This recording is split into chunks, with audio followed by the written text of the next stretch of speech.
Naku, Dorian Finney-Smith gagawin na talagang starter dahil dito ni JJ Redick. Pero bago yan, Los Angeles Lakers yamado na sa laban nila bukas dito sa Dallas Mavericks.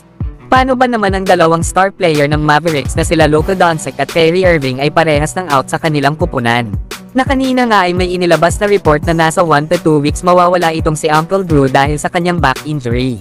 Na alam naman natin na una nang nawala si Luka Doncic sa kanilang kupunan dahil sa calf strain injury nito. Kaya malaking kawalan talaga para sa Dallas Mavericks ang kawalan ng dalawa nilang all-star duo. Na kung yung si Luka Doncic pa nga lang ang out sa kanilang kupunan ay nahihirapan na ang Mavericks. Ano pa kaya nawala itong si Kyrie Irving na tulad na lang sa nangyari sa kanila kanina laban sa Memphis Grizzlies, na kung saan ay tambak ang inabot nila dito sa score na 119-104. Hindi na nga yan nakapagtataka dahil nawala sa Mavericks ang mahigit 50 points at 14 assists na ginagawa ng duo nila Kyrie Irving at Luka Doncic. Pero kahit na ganun mga idol ay hindi rin basta-basta ang kupunan nitong Dallas Mavericks lalo at andyan sila PJ Washington at Klay Thompson, na maaaring pangunahan muna sa ngayon ang kanilang kupunan habang wala ang kanilang mga star players. Pero asahan din natin na sasamantalahin ito ng Los Angeles Lakers, na panigurado na hindi nila pagbibigyan ng Mavericks na walang Luka at Kyrie. Lalo at kagagaling pa nga lang ng Lakers sa isang controversial na pagkatalo dito sa Houston Rockets.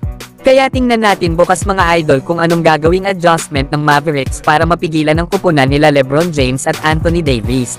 Samantalang JJ Redick may dahilan na para ilagay bilang starter itong si Dorian Finney-Smith, ang bagong forward ng Los Angeles Lakers. Mukhang nakapag-adjust na rin kasi ito kasama ng kanyang mga teammates dito sa Lakers. Kahapon kasi sa naging laban nila sa Houston Rockets, bagamat natalo dito ang Lakers, ay nagkaroon naman si DFS ng kanyang best performance so far sa kanyang last 4 games sa Lakers uniform. Every game nga ay patuloy na gumaganda ang laro ng nasabing forward ng Lakers. Sa loob kasi ng almost 26 minutes of playing time, ay nakagawa ito ng 13 points, 2 rebounds, 2 assists at 2 steals. Kaya dapat na daw itong ilagay bilang starter ng Los Angeles Lakers. At para nga daw mangyari ito ay kinakailangan daw na mapalitan na ni JJ Redick ang forward na si Rui Hachimura. Lalo at katulad nga rin nito ay may shooting din sa labas itong si Dorian Finney-Smith. Higit pa dyan ay mas better defender pa itong si DFS kesa kay Rui Hachimura. Ito lang naman kasi ang nag-iisang player ngayong season na kayang bantayan ang all 5 positions at least sa half-court matchups per game. Kaya perfect daw itong 3&D player ng Los Angeles Lakers. Lumalabas din kasi sa statistics na bagay itong si Dorian Finney-Smith na ilagay sa starting 5 ng Lakers. Sa loob kasi ng total na 15 minutes na paglalaro kasama sila Austin Reeves, Max Christie, LeBron James at Anthony Davis, ay meron daw ang nasabing 5 players na magkakasama pagdating sa offensive rating na 148.3. Pagdating naman sa defensive rating ay meron naman silang 90.6. At meron namang net rating na 57.7. Kaya naman ito na ang may pinakamataas na offensive rating at defensive rating na lineup ng Lakers ngayong season.